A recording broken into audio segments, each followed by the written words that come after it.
It's time for the Your Personal Bank Show with Ferenc. In an era of chaos, confusion, and craziness, Ferenc is a voice for common sense. As a financial literacy educator, speaker, and entrepreneur, Ferenc cuts through the noise to help us understand how current events affect our money, economy, and our freedom. Now, here's Ferenc.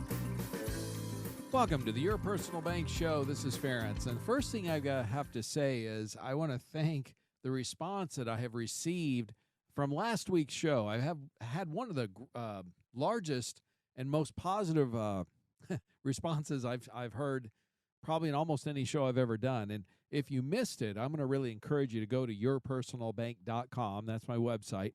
And you can listen to this or any of the previously recorded shows anytime you want. Each has its own topic, so you can listen to anything that's interesting.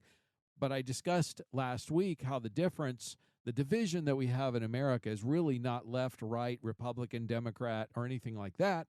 The real division, or the cause of that division, I should say, is the elites, the oligarchy versus everyone else. It's the insiders, the elites, the ones that are in charge or in power against the rest of us. And I have some additional information on this that will kind of further illuminate this issue, because as I've stated this to many people since I've been sharing this idea, that the average American, the typical American, has far more in common, regardless of how they vote or whatever. They have far more in common than, say, a bureaucrat in Washington, for example. Most of us Americans have some pretty simple desires. We want to be left alone.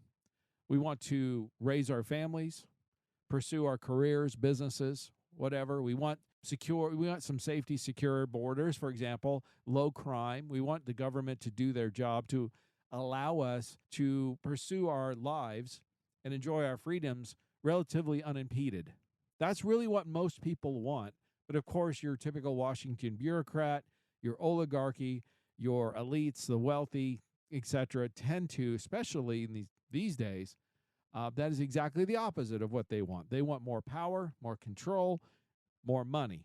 That's really what it boils down to. But I'll give you another example of the elites versus the rest of us, and it's this whole Maui fire disaster thing and Oprah. A lot of people have been really coming down hard on Oprah in particular, and I understand why, and it makes sense. So most recently, her and Dwayne "The Rock" Johnson have started a Maui fund that's quote-unquote supposed to help individuals in need from the Maui fires. Here's the problem. They donated, or they didn't even donate. They pledged, it seems like. I don't know that they actually even donated, but they pledged $10 million. Now, they didn't give that to the victims of the Maui fire. What they did is they gave it to an outfit called the Entertainment Industry Foundation, which is a nonprofit organization, supposedly, quote unquote, to set up the infrastructure so that people could give to the Maui victims. Now, of course, it's well known that Oprah is a billionaire. Her giving $5 million is not a lot of money, for one thing, for her. Secondly, giving it to this nonprofit for quote-unquote infrastructure is fishy at best. And here's why I say that. First of all, and this is public record, this Entertainment Industry Foundation, the president actually earns more than $400,000 a year. The CEO earns over $300,000, and the CFO almost $300,000. And they have 29 additional people earning over $100,000 a year. 13 executives in this organization earn $3.2 million. Average lower level workers earn an average of something like $64,000. If you want to be a CEO of a company and you want to make over $400,000, that's your business. I don't have an issue with that. But if you're part of a nonprofit supposedly involved in charitable work, I do not understand why you need to earn $400,000. In other words, this organization has to raise over $3 million just to pay their salary of their top 13 executives. On top of all that, why would Oprah, and here's a question I'd like to hear, I haven't heard asked yet. Why does Oprah and Dwayne "The Rock" Johnson need to give them $10 million to set up infrastructure? Aren't they already a entertainment industry foundation? Aren't they not already charitable organization? In other words, the infrastructure is already in place to give and to donate. I mean, what are they paying these people to do? This $3.2 million to pay 13 executives if there's not an infrastructure in place. Do they think we're that stupid? Now, obviously they do, of course, but you see my point is, instead of being actually charitably inclined, we'll put it that way, it seems, I can't prove this one way or the other, but it sure seems fishy at best. Why would they give this $10 million to this organization and then encourage people to donate to this organization to help people in need? The $10 million could have been put far more effectively, efficiently. Let's say there was 1,000 families that were affected by the Maui fires. I don't know the exact number, but let's just assume that for a minute. It's probably somewhere around that number that lost their homes and all that kind of good stuff. $10 million would equal $10,000 per person. You know, the federal government, last I heard, has given $700 of emergency assistance to these people. An extra 10 grand would have definitely made a difference, I think, for a lot of these people. Certainly would not have replaced their homes or anything like that, but 10 grand in a time of need would have made a difference for a lot of people. But instead of giving it to these people, they have to give it to this organization, pays a lot of money to their executives, and already has an infrastructure in place. So again, I'm really confused about where this 10 million is going for infrastructure. You know, if I didn't know any better, and again, I can't predict this, but it sure seems to me like another instance of never letting a crisis go to waste and a way to, reduce your tax liability or something like that and give yourself a tax deduction, which is fine. It's perfectly legal. But to make yourself look good and not actually accomplish anything. And if I was really being cynical, it looks to me like almost like a money laundering type of situation. I understand I'm in the financial industry. I have taken money laundering courses. I've taken whole sections on that. It's required for my license. And I've gone beyond that and taken additional training in that area, being in the banking field. As you know, if you've heard from my shows, I was formerly on the board of a bank. We had to go through some money laundering training and such there. I've gone through a lot more of it than your typical financial person does. So I have an understanding of it. We'll put it that way. I'm not an expert by any means, but I have a better understanding of it than most people. Like I said, I cannot say if it is or not, but it sure smells like it, if you know what I'm trying to say. And so it's really irritating when people who are millionaires and billionaires go to average everyday folks trying to beg them for money and to help people in need who are genuinely in need, but don't really help them themselves, or sure doesn't appear. They certainly are not helping them directly, and it feels like they're helping themselves more than anything. The other part of it that I find extremely fishy, and again, this is part of this elites, this oligarchy versus the rest of us, this attitude.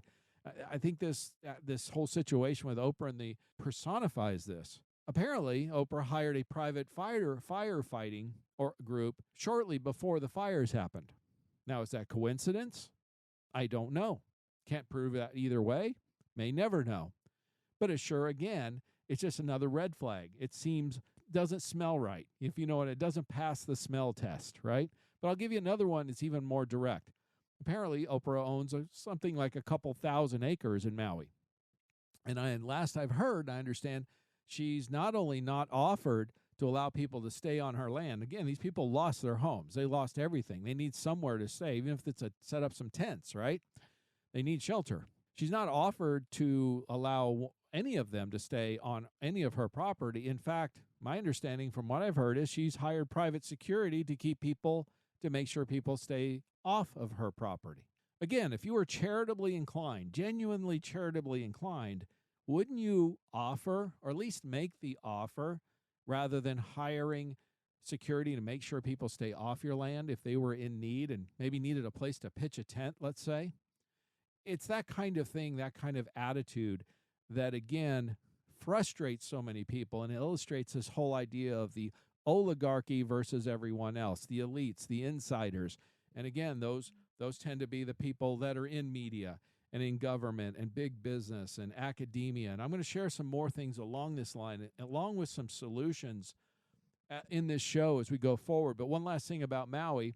Apparently, FEMA officials have been staying at some very posh 5-star hotels, we'll put it that way, in Maui during recovery efforts.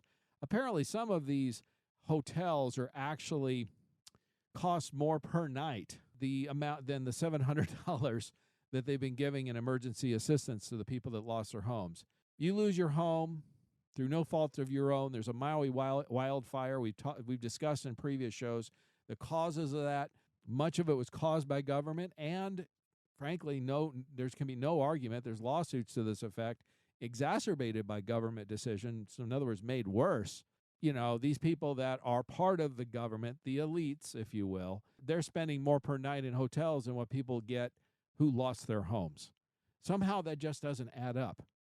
It just doesn't add up in my mind. It doesn't add up in most people's minds. So again, instead of focusing on the other side, left, right, Republican, Democrat, skin color, or anything else, or income or anything like that, maybe instead should look at these people who are benefiting from this stuff, or benefiting from the majority of people not paying attention to what they're doing while they're quietly grabbing more power, more control, and more money.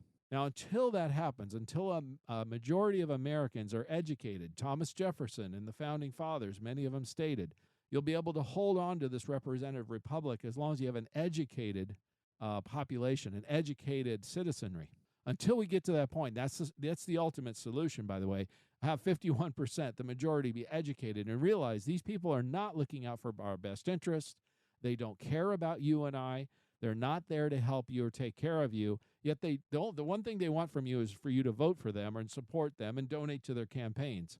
Well, once you realize that they don't care, stop supporting them, stop voting for them, and start actually finding some people, not politicians, but real people, Americans, average folks who are willing to go up there and represent us and represent our interests. That's the key solution. In the meantime, until that happens, you want to navigate this chaotic situation we're in, and I'm going to share some financial stuff here in the next segment, so I'm going to encourage you to stay tuned, that you're going to find, I think most people do not aware of, and you're going to find very interesting.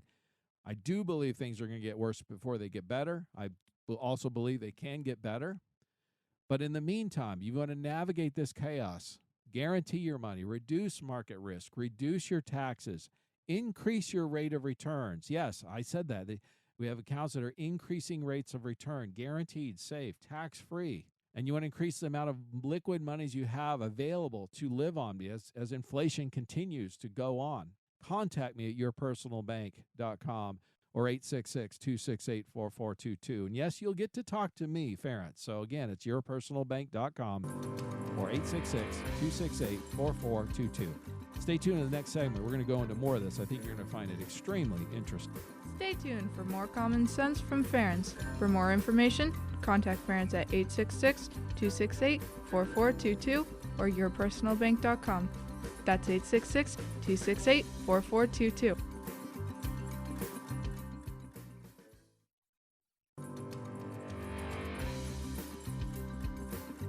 Welcome back to the Your Personal Bank Show with Ferenc Toth. Want more information? Contact Ferenc at 866-268-4422 or yourpersonalbank.com. That's 866-268-4422. Now back to the show with Ferenc Toth. Welcome back to the Your Personal Bank Show. And as I was discussing the difference about the oligarchy versus the average individuals, I also need to share some economic information that I think I have not heard anybody really discuss many of these things yet. So this is extremely important. So one of the things I've been seeing is a lot of people have been sharing, the economists are saying, our economy is headed towards recession. It seems like it should have been there already, and it's been delayed. And the stock markets, although somewhat struggling, they're still really high. Asset prices with real estate are still really high, comparatively speaking, and all these things. Why has it not happened yet? And the real answer really comes down to one thing. Consumer spending has been consistently strong for the last couple of years or so, and it's been the one bright spot in the economy. And consumer spending from a GDP standpoint is about 2/3 of GDP. In a previous show, I shared where GDP is really not the best measure of economic output. It's GO, general output. It's a far better one. And if you missed it, it's a couple of weeks ago, I shared this. General output measures all production, including business, all the stages of production. For example, of a car, A car is composed of many parts: the engine, the tires, the body, everything, right? Where GDP just counts the end result, the end vehicle, not all the parts in between. So GO, general output, is more than double GDP. And it really counts for business, business activity, economic business activity, and that's down. By the way, it's down like 9% the last 2 quarters. Okay, so that's a bad sign. Another leading economic indicator of showing a weak economy, probably likely headed to or already in recession. But the one bright spot has been consumer spending. And from a GDP standpoint, as I stated earlier, consumer spending is about 2/3 of GDP. So it's a big chunk. Well, why has consumer spending been so strong? I've shared this on the show many times, not recently, but many times over the past couple of years. And it's this: the federal government helicoptered so much money into the economy, something like $6 trillion in about a year because of the COVID shutdown stuff. It takes time for that to percolate through the economy, for people to spend it, to use it, and all these types of things. Well, here's what the various economists are now saying, and the most recent one I have here, and I'll post this on our website at yourpersonalbank.com, but this is from the Federal Reserve themselves, and there's this from the San Francisco Federal Reserve, and their statement is, the title of the article is, U.S. households are on the brink with excess savings likely to be depleted by month end, in other words, September 2023. Household savings had a record amount of savings, excess monies over the past couple of years. And the primary reason was, again, all this money being helicoptered into the economy by the federal government, by the Federal Reserve, all this excess spending. And let me give you a perfect example. So I work with a lot of business owners, obviously. And I had one business owner, for example, who was sharing with me, his business was, for his sake, was affected by COVID, but not really negatively. He had about 15 employees that he wanted to keep. He had a long-term business, had been around for 20, 30 years. And he goes, Ferenc, here's the dirty little secret. I submitted for the PPP money because he qualified. He was wanting to keep his employees on staff. And he said what happened, he got the $350,000, which for him was about a year's worth of payroll. And he goes, but my income wasn't really negatively affected. And so his point was, he said, the federal government just basically made my payroll for a year and paid that expense for me. My business didn't have to pay it, which meant he had an extra $350,000 in his pocket he had not seen before. He had done nothing wrong. He followed the rules. And in his case, he also was able to not have to pay it back. He qualified for all of that. So he got an extra $350,000 in his pocket. Well, he bought a new truck. He did some other things. He spent some of it, which is what normally he did some things with his business, expanded, upgraded some equipment, that kind of stuff. So he spent some money in consumer spending, right? You take that times millions and millions of people, and you start to realize what's going on with the economy and consumer spending.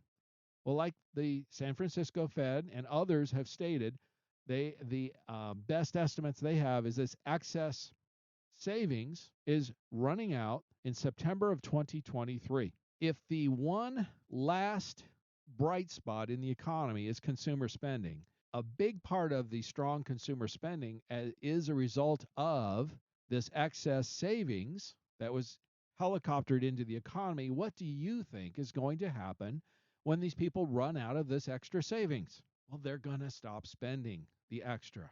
That's the obvious conclusion. That will also affect a lot of these businesses, because the other part of that is we've had low unemployment. Now, there's arguments about this in terms of how the government counts unemployment.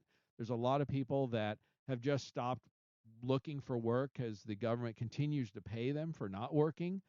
So the numbers are skewed, if you will, and that is absolutely correct. But the reality is, overall, employment has been historically on the lower side. And the reason is because business is still good because people are still buying. Well, the consumer is not healthy anymore. Again, we've seen this recently. Credit card debt has hit an all-time high. It broke $1 trillion. I saw several other studies showing that something like upwards of a third of American households now today spending money, putting it on credit card or taking on debt, we'll put it that way, borrowing, make their basic living expenses. The average household is spending over $700 per month right now than they were 2 years ago on basic expenses. I'm talking about food, housing, clothing. That's because of the cumulative effect of inflation. I've said this many times on this show. Do not allow you to be confused. Allow the government or the media or whatever to make you think inflation is getting better. Yes, the overall increasing rate of inflation is lower, but the overall total amount of inflation is still high. The reason's simple. It's basic math. Last year, we had record inflation numbers hadn't seen in 40 plus years. It got upwards of 9%. Well, when numbers are increasing so fast that you measure off the numbers from the previous year, again, the 2022 numbers were measuring off the 21 numbers, which were much, much lower, the rate of increase. Well, the 23 numbers are measuring off the high rate of increase. So your percentage of increase is lower. But if you're going up 7, 8, 9% in one year, and then let's say you're going up 4, 5, 6% the next year, you're still going up 15% or so combined total over 2 years. And the reality is those are the government numbers. The actual numbers, those are the ones they choose to measure, choose to put out there. Remember, they take a basket of stocks. We've shared this on the show previously too, but to help you understand the government inflation numbers, they choose a basket of commodities, things that people purchase. But the difference on how the government measures inflation today versus the 1970s, in the 1970s, they had a stated basket of, like a loaf of bread, a gallon of milk, various different things that people buy, and it stayed static. It was the same. Well, today, each month or each quarter, whatever, the government decides amongst a large group, they pick and choose which items they put in the basket to then count towards inflation, the inflation numbers. Obviously, they choose the items that had less inflation over the previous month or the previous year to make the numbers look good. That's how they play with the statistics. The reality is, I've gone over this before in previous shows, food prices are up 20 to 30% over the last 2 years, depending on what type of food you're looking at. Airline prices are up something like airline tickets on average 40% over the last 2 years. Fuel is somewhere in the middle, around 30%, higher than it was 2 years ago. Cumulative total. In other words, every year as we continue to add more inflation, the cumulative total of increase gets worse and worse and worse, and it's going to start hurting people. Now, what do we do about this? This is going to cause some additional problems going forward that I do not believe a lot of people are discussing, because the other issue we have going on that's fueling the inflation, or the main thing that's fueling the inflation, there's two things: energy, which I'm going to get into in the next segment because I don't have time for that at the moment, but government spending. That one's easy. The government spending deficit is projected right now in 2023. The government is projected to spend $2 trillion more than they're bringing in. They're spending more. So when you're spending that kind of extra money, it has a negative impact, or it throws gas on the fire. It's like throwing fuel on the fire for inflation. That's going to contribute to further inflation, which is going to make the Fed's job harder to keep inflation down because the government is spending so much money. It's counterintuitive. Again, it's like throwing gas on a fire. And with that level of spending that we're seeing and continuing to see, and that level of debt, by the way, with over $32 trillion in debt, the interest payments alone with the higher interest rates are also starting to eat into what the government has to spend in terms of interest payments, which means less services available, less money available for government services, more of the money going towards debt payments, which also, because the federal government is the largest debtor in the world, the largest debtor in the history of the world, that will also continue to exacerbate or cause inflation to be, interest rates and inflation to be higher than normal. All these things contribute to that. What am I trying to say? The bottom line is, what I'm trying to get to is, we need to expect higher inflation than normal for longer than expected. My prediction, if I had to bet on it, I would say easily we should expect higher interest rates and inflation. I would not be surprised if we see it for the next 2 to 5 years, even possibly the next decade. Would not surprise me one bit. I'm going to get into in the next segment on some actions with energy policy that further will exacerbate interest rates and inflation, which will actually, in addition, contribute to this. What do you do? You need an interest rate sensitive asset. Your personal bank is one of those. It will thrive. It thrives in higher interest rate environment. In fact, that's one of the biggest questions I'm getting with clients now. Think about this a minute. A year or so ago, you could not get 1% in a bank. Today, you can get a 4 or 5% money market just in a year or so. That's a dramatic change in just a year. Your personal bank dividends also are on the rise and will continue to do so for the next number of years, likely the next decade. Also, it's insured, guaranteed, and tax-free, which is another issue that we're going to need to address, I believe, as we go forward. So really consider it. Contact me at yourpersonalbank.com or 866-268-4422 for more information. Again, it's yourpersonalbank.com or 866-268-4422. And yes, you'll get to talk to me. Stay tuned in the next segment. I'm going to get into some energy policy that'll help you understand why we're likely looking at more inflation ahead. Stay tuned for more common sense from Ferenc. For more information, contact Ferenc at 866-268-4422 or yourpersonalbank.com. That's 866-268-4422.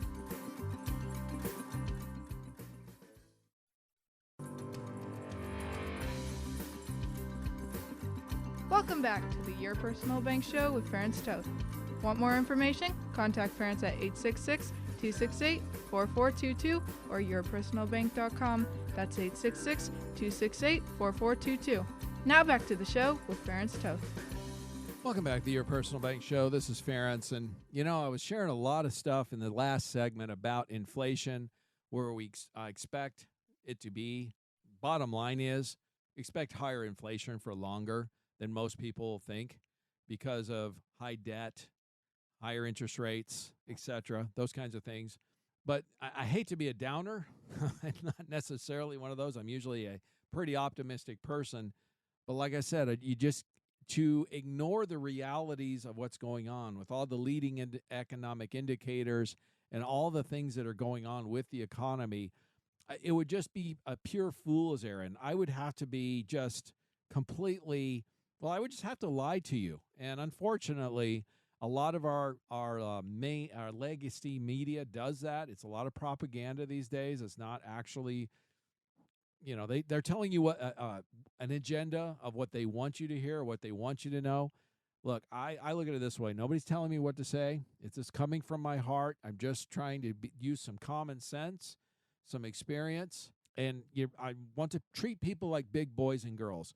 If we've got something coming down the pike, which I believe we do, I would rather know about it so I can prepare for it, and deal with it and make the correct decisions, intelligent decisions accordingly, rather than placating or lying to me just to make me feel better or whatever. You know what I'm saying? Treat me like an adult is what I'm trying to say. But let me share another reason why I believe we're in for, it's going to get worse before it gets better. As far as the economy goes, recession, interest rates, all of those things. And then again, I'll get into some solutions. Senator Manchin and others are now torching Biden for banning oil drilling across millions of acres. And as he states, this is Manchin, Senator Manchin, this is an assault on our economy. So apparently DOI, the Department of Interior, has ensured maximum protection for 13 million acres of land across the NPR, which is in North Slope, Alaska.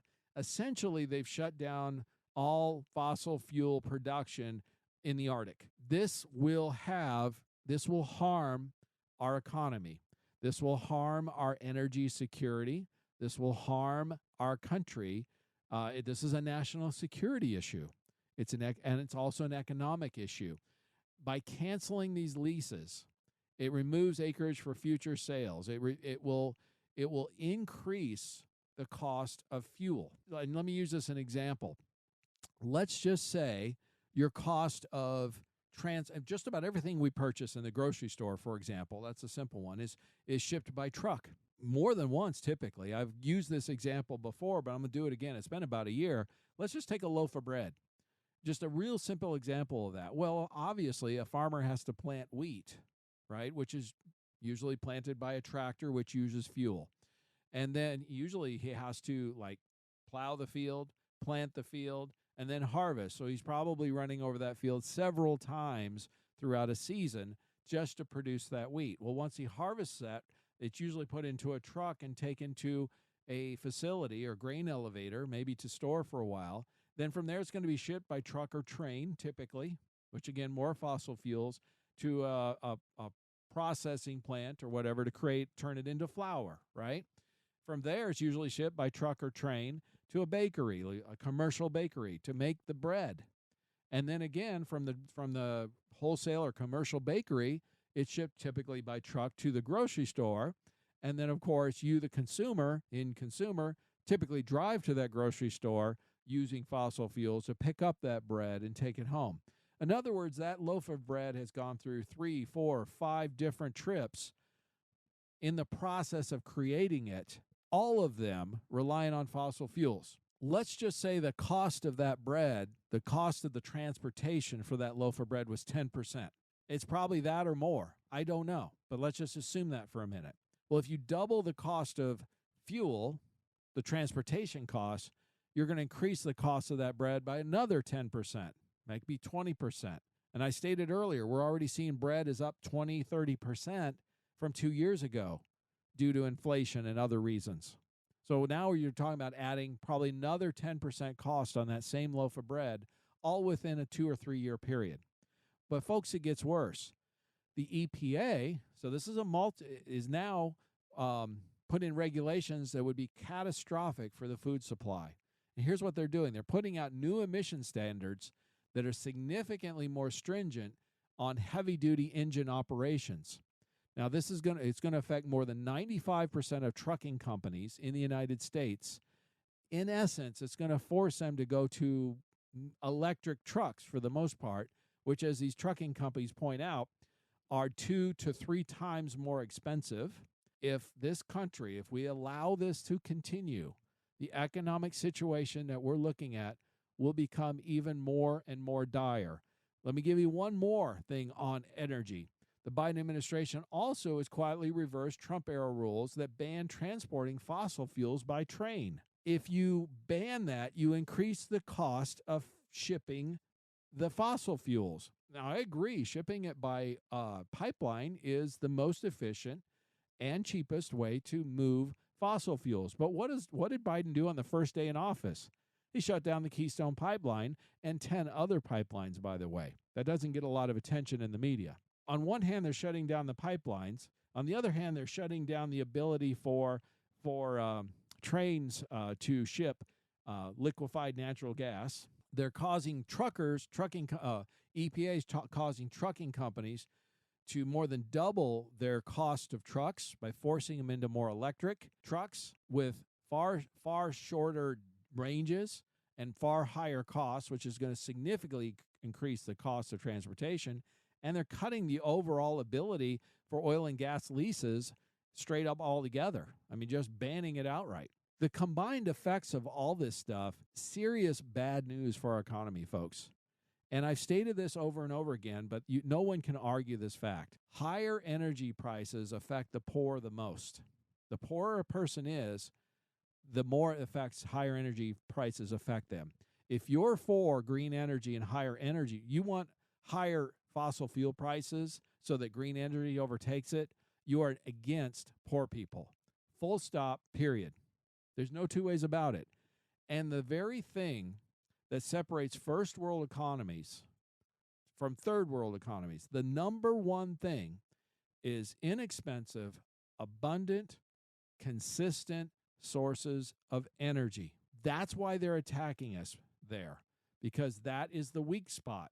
Again, the majority of Americans need to wake up to this fact that this will cause economic havoc and chaos in our economy unless it gets turned around. And again, the only way I see any of this really getting turned around is a different administration, a reduction of the bureaucratic state, the deep state, whatever you want to call it. That is the only solution. Thankfully, we have an election coming up in 2024. I do believe we have an opportunity to turn this around, but I think the time to do that, the window is closing. If another 4 years of this kind of policy, energy policy, etc., is allowed to continue, My prediction is we'll see economic havoc that we have not seen in our lifetimes. And I'm talking starting in 2025. This is not that far down the road. Now, what to do in the meantime? Again, diversify. Have some of your portfolio guaranteed, because some of the problems that we're seeing with the stock markets that have not been doing so well this past year, there's some reasons behind it, which I'm going to get into in the next segment because I'm running against a hard break. But I'm going to share something that the Federal Reserve is doing that almost nobody knows about, yet it's public record. And I'm going to share this. I've shared it before, but I haven't recently. And this will be very eye-opening, again, to help you understand what's really going on and help you make good economic decisions. And you're going to better understand why you want to diversify, have some guaranteed monies, have some monies that are liquid, highly accessible, and tax-free. Your personal bank will do that. Contact me at yourpersonalbank.com or toll-free 866-268-4422. Yes, you'll reach me, yourpersonalbank.com or 866-268-4422. Stay tuned in the next segment because I'm going to share something the Federal Reserve is going to do that will absolutely open your eyes. Stay tuned for more common sense from Ferenc. For more information, contact Ferenc at 866-268-4422 or yourpersonalbank.com. That's 866-268-4422.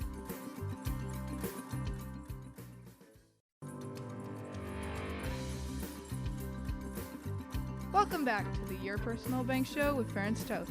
Want more information? Contact Ferenc at 866-268-4422 or yourpersonalbank.com. That's 866-268-4422. Now back to the show with Ferenc Toth. Welcome back to the Your Personal Bank Show. This is Ferenc, and we've been discussing a lot of things today. I've been covering a lot of information, and not all of it's so good, obviously. But I think, again, as I stated before, I'd rather share with you what's going on. You can make decisions and make better decisions if you understand what's really going on.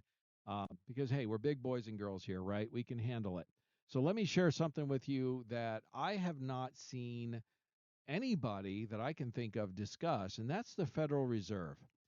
One of the things that's going on is a lot of people are trying to understand, why is the stock market not, the economy is okay, not that great. I discussed in a previous segment where the consumer spending has been strong. It's been pretty much the lone bright spot, but that's quickly fading. The excess savings, the typical consumer, according to the San Francisco Fed, in fact, is stating they're going to run out of that by September of 2023. We're there, okay? So if the consumer spending starts getting weaker, our economy's toast. I mean, that's the only bright spot we've had. Everything else is pointing negative. But one of the things that's going on with the stock market in particular is the Federal Reserve. One of the things, they're doing two things at the same time that are counterproductive to each other. On one, they're raising interest rates. We all know about that. They're raising interest rates. They're very public about that. And the whole idea behind that, of course, is to reduce. They're trying to reduce inflation. And they've made some progress in that area, to be fair. I discussed where the cumulative inflation totals are still very high and not good. The rate of increase has certainly slowed down, but the total cumulative totals are not good. It continues to increase. And if you're still increasing at, say, 3, 4, 5%, that's still more than double to triple their stated goal of 2%. By the way, my argument is, why is 2% inflation good? Who is it good for? Actually, that's a better question. Do you realize that even at a 2% inflation rate, that is not good for the average American? Everything just tends, in 20 years, everything costs twice as much. Try retiring on that. Try to retire for 20 years and find out 20 years later, everything's double. It's good for, again, as we talked about in the beginning of the show, the oligarchy, the ones that are in charge, the ones that want to spend the money, the government. If they want to borrow and spend more, it's good for there always to be an increasing inflation rate. It benefits them. That's why they think it's good. And they've unfortunately, sadly, have convinced the majority of American people that 2% inflation is a good thing. Folks, it's not. It's not. It's good for the government. It's not good for the average individual. But that's a whole different argument. Clearly, 3, 4, 5% or more is definitely no good for the average individual. But the other thing that's going on behind the scenes, very quietly, that the Federal Reserve's doing, and like I said, if you've been listening to this show, you know I was on a bank board, so I have some understanding on the banking side that a lot of financial folks don't. It's a whole different animal, folks. But it's the total assets that the Federal Reserve has. And here's where you can go. So I'm going to bring the receipts here. If you go to Fred, stlouisfed.org. So you go to the Fred economic data. Ugh. Again, it's FRED, fred.stlouisfed.org. And you go in their search bar and you type in total assets. This is the assets that the Federal Reserve holds. Now, the total assets that they held at the peak approached, about a year or so ago, approached $9 trillion. Now, this is important to understand, folks. They're the 800-pound gorilla. And when I say assets that the Federal Reserve holds, what they're buying primarily is securities, stocks, and mortgage-backed securities or bonds, mortgage-backed bonds. So with the Fed, in 2022, with the COVID shutdowns, they purchased trillions and trillions of dollars of this stuff. They nearly doubled their balance sheet. My point is, the risk is there. Asset prices are still at historically high levels. And based on what the Federal Reserve is actually doing, is very likely to continue to go down, have a downward push for several more years. Well, my recommendation often for folks is, if you don't want to continue to ride that wave down, so to speak, you don't want to fight the Fed, which is generally a good idea not to fight the Fed, why not get at least a portion of your portfolio into something with guarantees, tax-free, guaranteed, tax-free, liquid. You can access it anytime you want, so you can take advantage of opportunities, and has an increasing dividend, because again, with higher interest rates and higher inflation that we are very likely going to see, the Fed themselves have stated they're not planning to lower rates anytime before the end of 2024 at this point, and they're stating they're going to raise rates probably once or twice more in 2023 before we're done. So interest rates clearly are going to be higher than normal for at least the next 18 months or more. You have increasing dividends going on with the personal bank policies. You have access to the money, again, 50 to 90% day one. You can access it, anytime you want if you need it, or you see an opportunity. Again, you can reduce your taxes, you can reduce your risk, and you have the opportunity to create positive arbitrage, which means you can actually earn interest on money you spent and used for other purposes going forward every year for the rest of your life. And look, if that doesn't make sense to you, you don't understand that, I'm going to strongly encourage you to go to yourpersonalbank.com. Go to my website, and you'll see on there, what is your personal bank? How does it work? And I have interviews with bankers and using the cash value and policy and using bank lines of credit to access the funds from it. And they do a great job of explaining how this works, how this tool works, how often institutional investors, banks, wealthy individuals and families and such have used this tool for decades and decades. This isn't a new idea, folks. But the reason I'm really stressing it so much is I do believe strongly, firmly, that we are dealing with some economic uncertainty ahead. Depending on what direction this country decides to do, politically speaking, and with energy policies and et cetera, we could easily be heading to some economic chaos ahead.